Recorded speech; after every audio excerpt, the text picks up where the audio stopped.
E eu me lembro que um dia eu estava conversando com um obreiro, um presbítero da minha igreja, da igreja que eu congregava. Conversando com ele, eu disse: olha, eu vou ser um pregador. Vai chegar um dia que eu vou estar em cima de grandes palcos, ministrando para uma grande multidão. Ele olhou para mim, ele disse: olha, não se iluda. Ele disse: você não vai poder alcançar este sonho. Você não vai poder realizar este sonho. Eu falei: por quê, querido? Ele disse: porque você tem esta deficiência visual. Você não pôde estudar secularmente. Você não pôde fazer um curso teológico. Sendo assim, você nunca vai poder se tornar um pregador do evangelho. Aquilo foi como uma flecha no meu coração. Eu saí dali, fui para casa, entrei num quarto e comecei a chorar. Chorei muito naquele dia, naquela noite de quinta-feira. Eu dobrei os meus joelhos, porta fechada. Eu falei: Deus, o Senhor escutou o que ele disse. O Senhor ouviu o que aquele irmão disse. Agora eu quero escutar o que o Senhor tem para me dizer.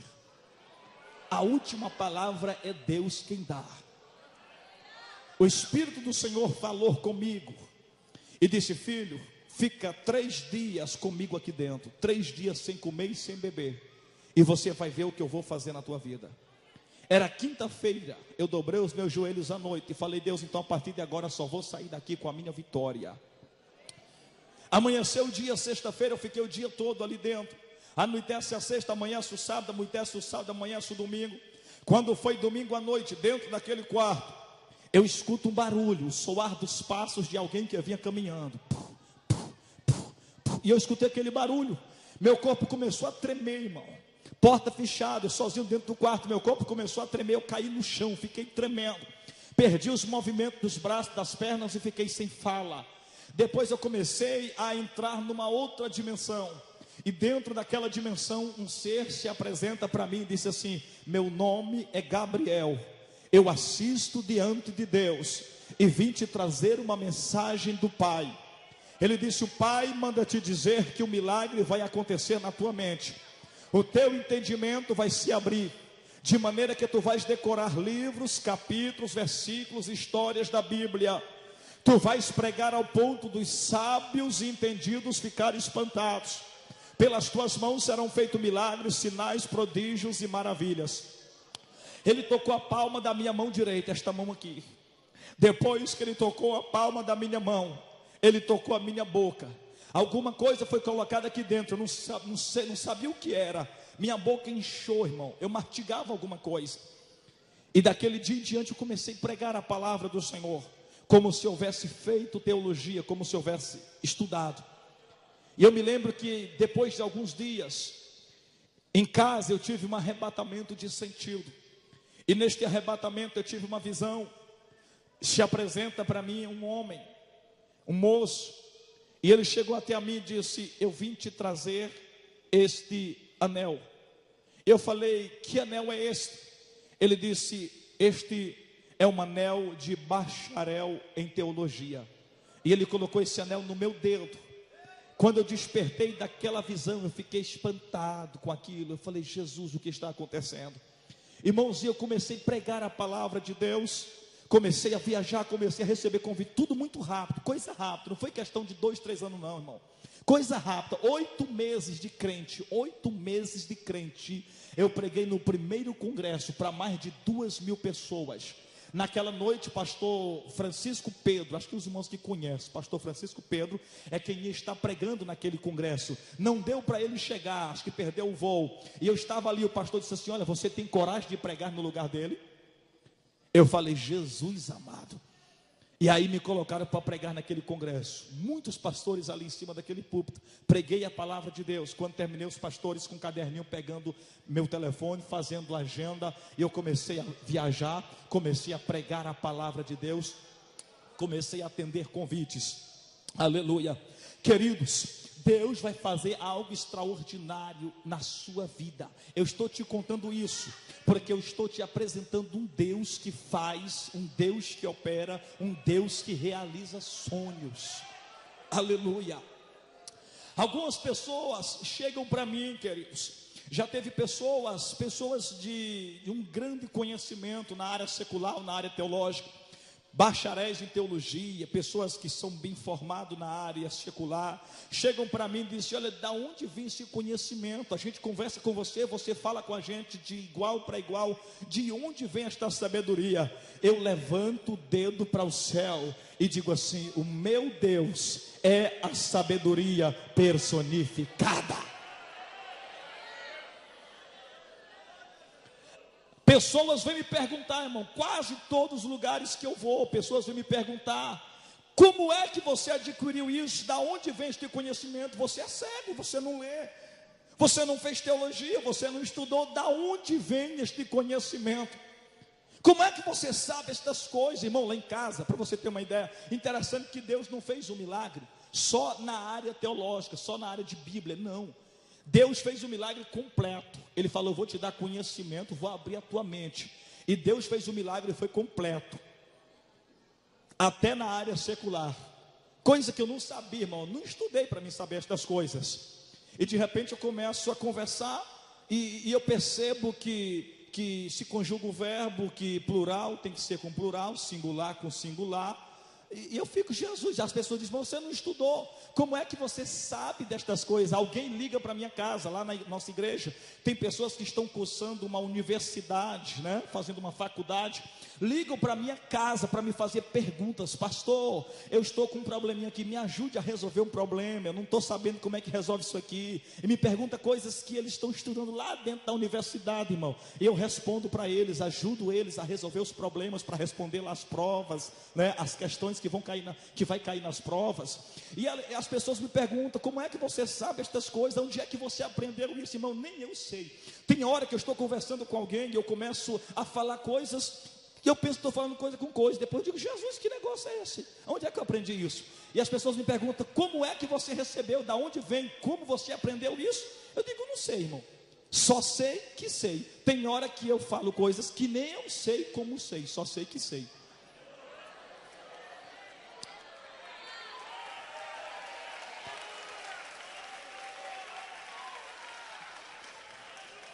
É interessante, irmão, só quem está vivendo, né, a história que sabe disso aí, irmão. É interessante, sabe? Eu fico maravilhado.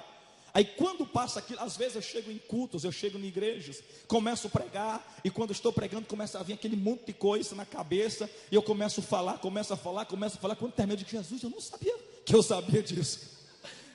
Aí eu fico espantado. Irmão, às vezes eu estou conversando com pessoas, pessoas que tem um grande conhecimento na área secular. Por exemplo, às vezes eu estou conversando com alguém, digamos que alguém chega para conversar comigo: vamos conversar sobre ciência, vamos conversar sobre astronomia. Você estudou sobre isso? Não. Então vamos conversar sobre astronomia. O que você pode dizer sobre a astronomia? Eu sei que nós vivemos dentro de um universo que possui bilhões de galáxias, e nós estamos dentro de uma galáxia chamada Via Láctea, ou Sistema Solar. Dentro do Sistema Solar estão alguns planetas, alguns cometas, alguns asteroides, algumas estrelas e alguns astros, e nós estamos dentro de um desses planetas chamado Terra. A Terra, ela está protegida por um chamado campo magnético, que é produzido através de uma energia que vem de algo chamado dínamo, que está no centro da Terra. A Terra tem uma proteção, um filtro protetor chamado camada de ozônio, que protege a Terra contra os raios ultravioleta provenientes do Sol. A camada de ozônio, sendo filtro protetor, não pode ser furada, e a única coisa que fura a camada de ozônio são os gases venenosos que saem dos escapamento de carro, de moto, fumaças que vêm das queimadas, chamada de CFC, clorofluorcarbono. Isso age destruindo a camada de ozônio. Uma vez ela furada, o sol brilha mais forte, atinge o homem, vem o câncer de pele, o calor aumenta, o gelo do continente gelado se derrete, a água vai para o mar, acontece a subida dos mares, a subida dos oceanos, grandes maremotos, e muita gente morre por aí.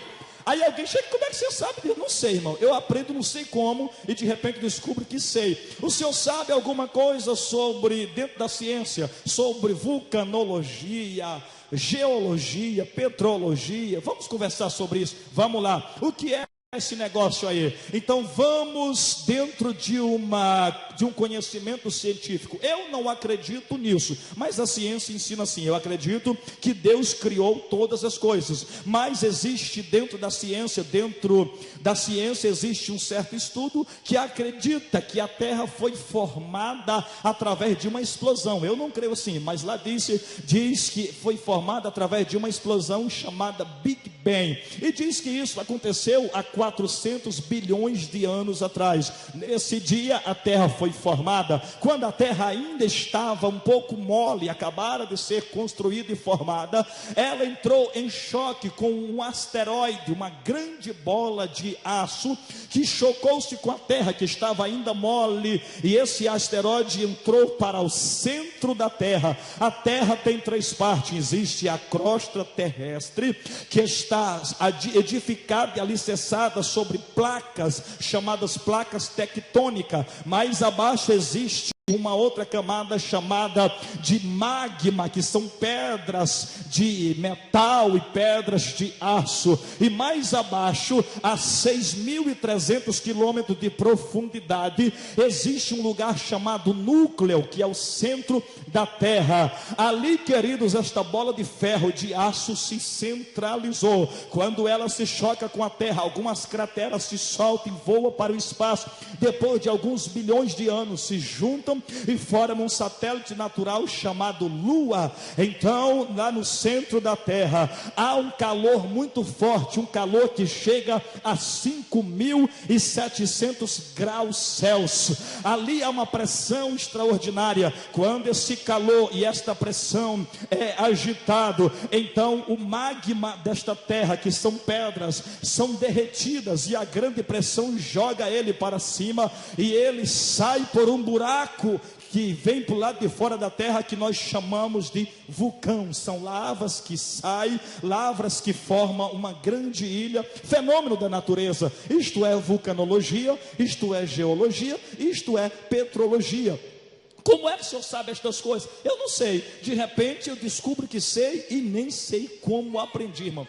Vamos falar então um pouquinho sobre física quântica. O senhor entende sobre isso? Vamos ver o que você sabe sobre física quântica. Você estudou? Não. Então vamos ver se você sabe alguma coisa. O que é física quântica? O que você sabe sobre esta matéria? Uma das pessoas que se tornou referencial nesta área chama-se Albert Einstein, um grande cientista. Ele desenvolve a teoria E igual mc ao quadrado. Você já deve ter estudado sobre isso.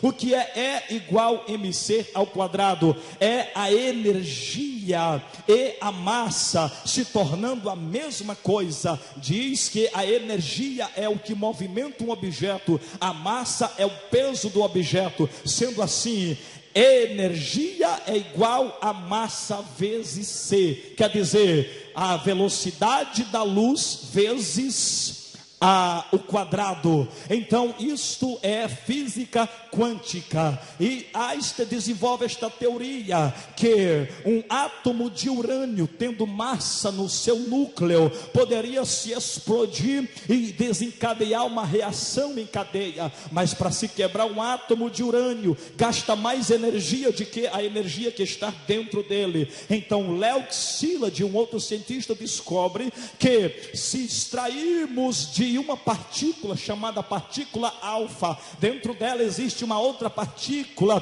chamada átomo, ou chamada neutro. Este neutro, uma vez atingindo o átomo de urânio, ele não gasta nenhuma energia para isso. E o átomo de urânio se explodindo, a massa que sai de dentro dele é carregada com outras partículas neutras, que atinge outros átomos de urânio, aí desencadeia uma explosão. Foi isso que aconteceu lá em Hiroshima e Nagasaki, uma bomba atômica. Atômica vem de átomo. Houve esta grande explosão que é conhecida de todos. Isso é física quântica.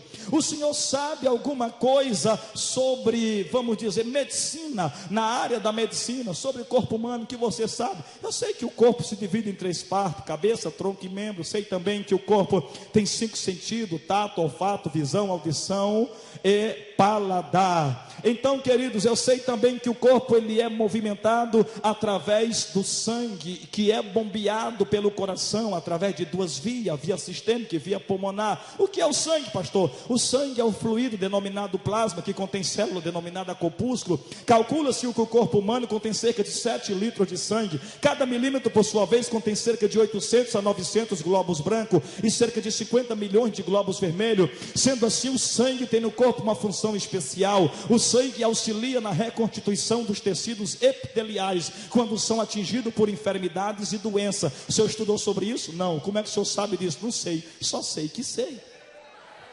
Alguém chega para mim, vamos falar sobre psicologia. O que é que o senhor sabe sobre psicologia? Psicologia, a palavra, o nome psicologia quer dizer estudo sobre a psique. O que é a psique? A psique é o psicológico, está ligado à mente, está ligado com o cérebro. O que é o cérebro? O cérebro é um conjunto de pequenas células nervosas que se juntam e que se unem através de ramificações, e nós chamamos estas células de neurônios, que quando se juntam forma a rede neural. Dentro do cérebro nós encontramos uma pequena mini fábrica chamada hipotálamo. O hipotálamo produz substância que se junta a algumas emoções que vivenciamos no dia a dia. Esta substância, por sua vez, se chama peptídeo. Um peptídeo é uma sequência de cadeia de aminoácidos. E que é um aminoácido? O corpo é basicamente uma unidade de carbono que produz 20 aminoácidos para a formulação da sua estrutura física. O corpo é uma máquina que produz proteína. O hipotálamo, por sua vez, pega parte da proteína desse peptídeo e junta alguns neuropeptídeos, alguns neurohormônios, e junta com algumas emoções que vivenciamos, que é boa, que é ruim, que seja de tristeza ou que seja de alegria, que seja de angústia, que seja de coisas boas ou que seja de coisas ruins. Estas emoções, tudo aquilo que você vive no dia a dia, é juntada a esses neuropeptídeo e a esses neurohormônios. Aí forma um peptídeo que é transportado através da pituitária até a corrente plasmática e é levado para a parte de fora da pele, chamada de epiderme. Na parte de fora estão algumas células e esses peptídeos se aclopam nestas células e aí provoca uma reação diferente no corpo. Aí o corpo, irmão, começa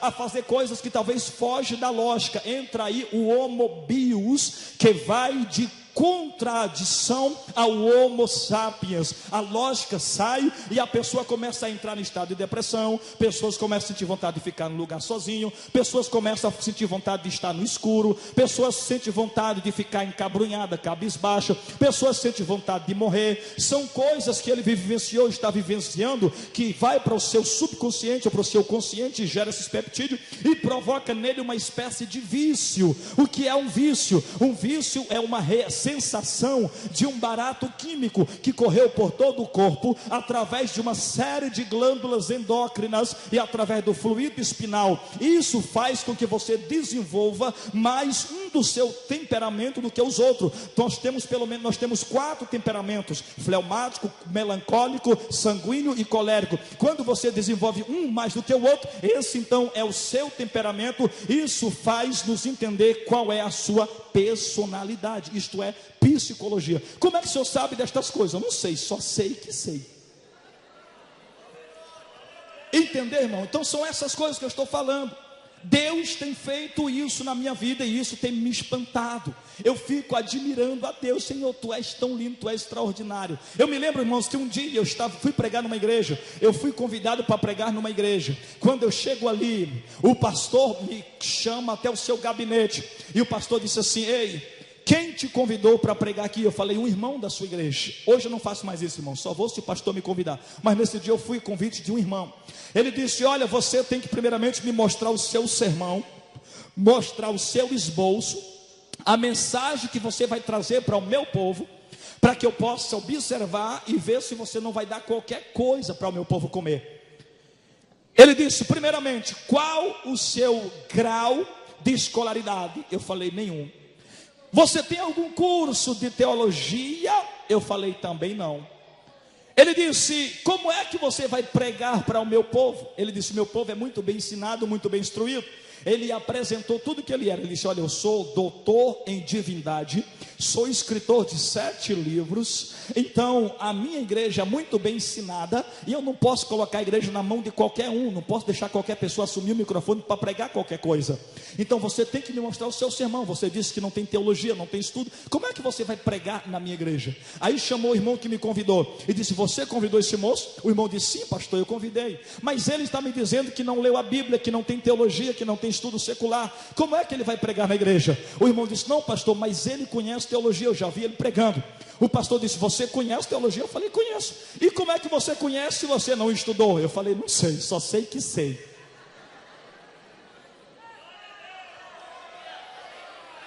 Ele disse: então você vai me falar alguma coisa de teologia? Se você me falar, aí eu deixo você pregar. Aí ele começou a me perguntar um monte de coisa, mas falou: o que é teologia? Responda.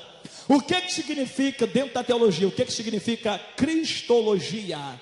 O que é pneumatologia? O que é angelologia? O que é escatologia? O que é bibliologia? Irmão, ele foi falando um monte de gia que eu estava com medo de sapo aparecer naquele lugar.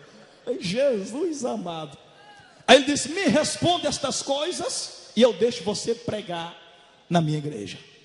Eu falei: primeiramente o senhor deixa eu pregar na sua igreja, e lá em cima do púlpito eu lhe respondo.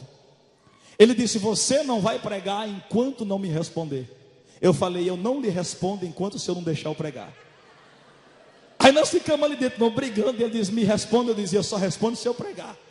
Aí até que ele se convenceu. Ele disse: tudo bem, você vai pregar, mas ao assumir o microfone, você tem que me responder estas perguntas. Se me responder errado, eu lhe tomo o microfone e você não prega mais. Falei: tá bom. Quando foi à noite, eu fui para aquele culto. Isso foi no Pará, irmão, foi aqui no estado do Pará. Quando foi à noite, não vou falar o nome da igreja, né, da cidade, melhor dizendo. Não vou falar o nome da cidade, né, do pastor, porque vocês devem conhecer ele. Mas foi uma Assembleia de Deus também. E quando eu cheguei naquela igreja, quando eu cheguei à noite, fui para o culto, que assumi aquele microfone. Eu peguei o microfone e falei: olha, irmãos, o pastor me perguntou hoje à tarde, e ele me perguntou o que significa teologia. Eu não fiz teologia, não sou teólogo e nem filho do teólogo, mas deixa eu responder o que é teologia. A palavra teo significa Deus, logia, estudo, estudo sobre Deus, isto é teologia. Eu falei: eu vou dar um resumo de cada coisa que ele tem me perguntado. Ele me perguntou dentro da teologia o que é cristologia. A palavra Cristo é uma palavra grega que traduzida para o hebraico é Messias, que significa ungido. Então cristologia é estudo sobre Cristo, estudo sobre o Messias, estudo sobre Jesus. Isto é cristologia. Quem é Jesus? Jesus é a segunda pessoa da Trindade, e a Bíblia resume quem é ele em João capítulo 1, versículo 1 e 2. No princípio era o verbo estava com Deus, e o verbo era Deus. Todas as coisas foram feitas por ele, e nada do que foi feito sem ele se fez. Versículo 14 do capítulo 1 de João: e o verbo se fez carne, e passou a habitar entre os homens, e vimos a sua glória, como a glória do unigênito do Pai, cheia de fé e de verdade. Esta linguagem de Deus falando aos homens é chamada de linguagem antropomórfica ou antropomopática. Esta é uma linguagem, a linguagem antropomórfica é Deus falando ao homem, é Deus despindo-se de um cabedal de conhecimento, profundidade bíblica, cristã e espiritual, e revelando-se aos homens teofanicamente na pessoa de Cristo. Isto é cristologia. O pastor me perguntou ainda o que significa pneumatologia. A palavra, o nome pneuma significa espírito, logia, estudo, estudo sobre o espírito, ou seja, estudo sobre o Espírito Santo. Isto é pneumatologia. O que é o Espírito Santo, ou quem é o Espírito Santo? O Espírito Santo não é uma força, o Espírito Santo não é uma energia imperceptível, o Espírito Santo não é uma influência, o Espírito Santo não é um mero poder impessoal, como erradamente é ensinado por alguns. O Espírito Santo é uma pessoa dotada de personalidade própria. Resumindo, 1 João capítulo 5, versículo 7, são 3 os que testificam no céu: o Pai, a palavra que é Jesus e o Espírito Santo, e esses 3 são um. Pronto, está resumido. O pastor me perguntou ainda o que significa angelologia. A palavra angelos é uma palavra latina, angelus, que em grego é angelos, que em hebraico é moloque, que significa anjos no nosso português.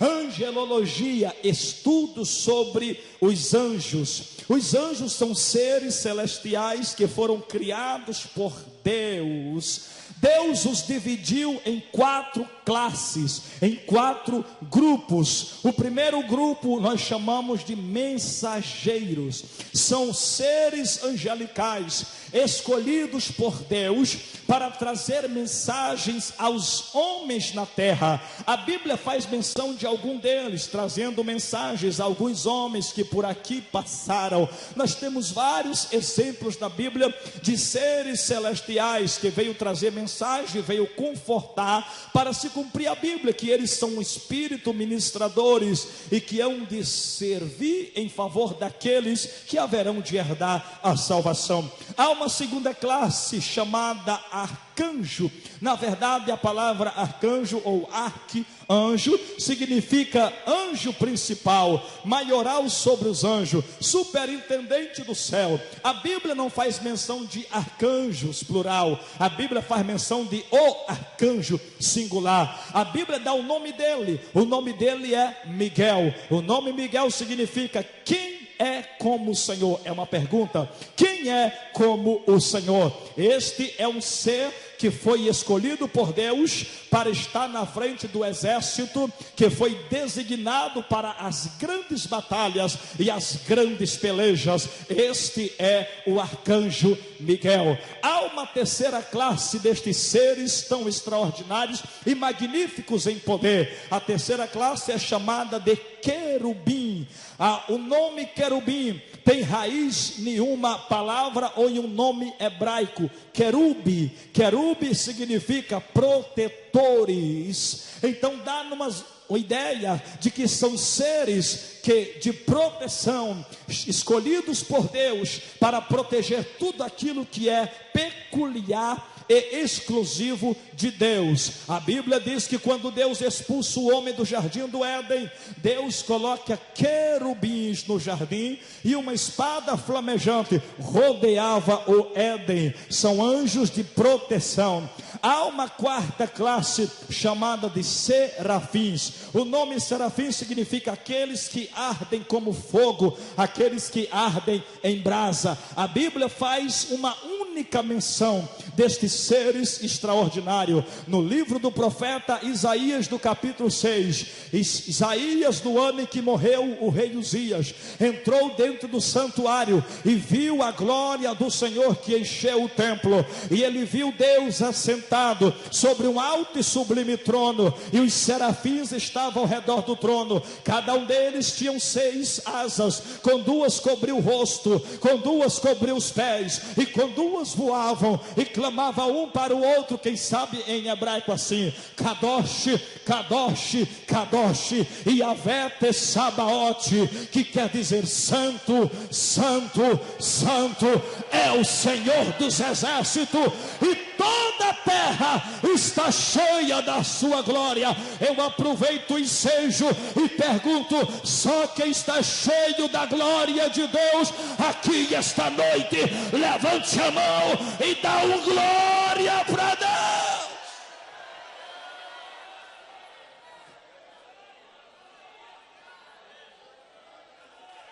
Isto é angelologia. E eu continuei, disse o pastor, me perguntou ainda: O que significa escatologia?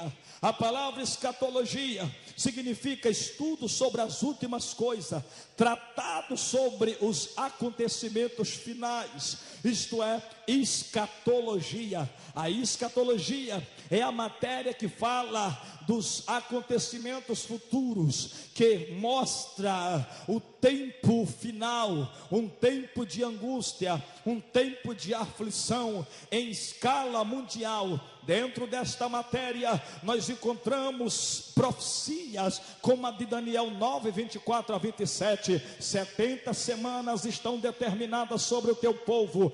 Todos sabem, aqueles que estudaram, que são semanas de ano, 490 anos, visto que uma semana são 7, então 7 vezes 70, 7 semanas e 62 se cumpre, desde a saída da ordem para restaurar e reedificar Jerusalém, até a chegada do Messias, o príncipe. E nós sabemos que a saída da ordem se deu no ano 20º do rei Artaxerxes. Este ano é exatamente o ano 445 a.C., mês de Nisan. Não temos o dia do mês. Quando não se dá o dia do mês, é porque era o dia primeiro. Se é o dia primeiro, mês de Nisan, o que é o dia primeiro do mês de Nisan? Mês de Nisan equivale do dia 14 de março ao dia 14 de abril. Então esse é o dia 14 de março do ano 445 a.C.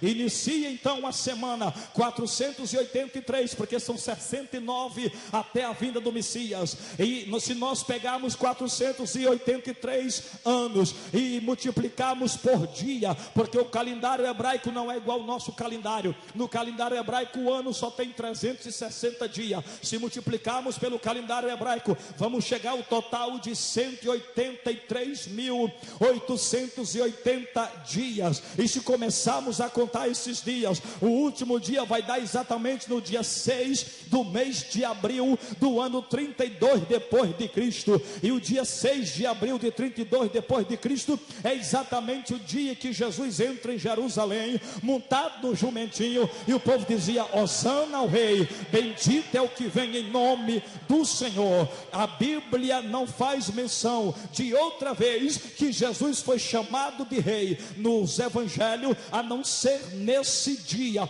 o único dia que ele é chamado de rei. E Daniel disse: desde a saída da ordem para restaurar e reedificar Jerusalém, até a chegada do Messias, o príncipe, ou seja, o rei. Zacarias 9:9 diz: alegra-te, ó filha de Sião, exulta-te, ó Jerusalém, porque o teu rei virá montado no jumentinho, filho de jumenta, pobre e poderoso. Aleluia. Então se cumpre esta profecia. Aí então há um período da igreja chamado período de graça. Jesus salva um povo depois da sua morte na cruz. Queridos, a escatologia então fala, depois disso vem um grande acontecimento, um grande evento chamado arrebatamento da igreja. No arrebatamento 3 elementos participarão: primeiro, o alarido; segundo, voz do arcanjo; terceiro, trombeta de Deus. 3 milagres acontecerão nesse dia. Primeiro milagre, os mortos ressuscitarão. Segundo milagre, os vivos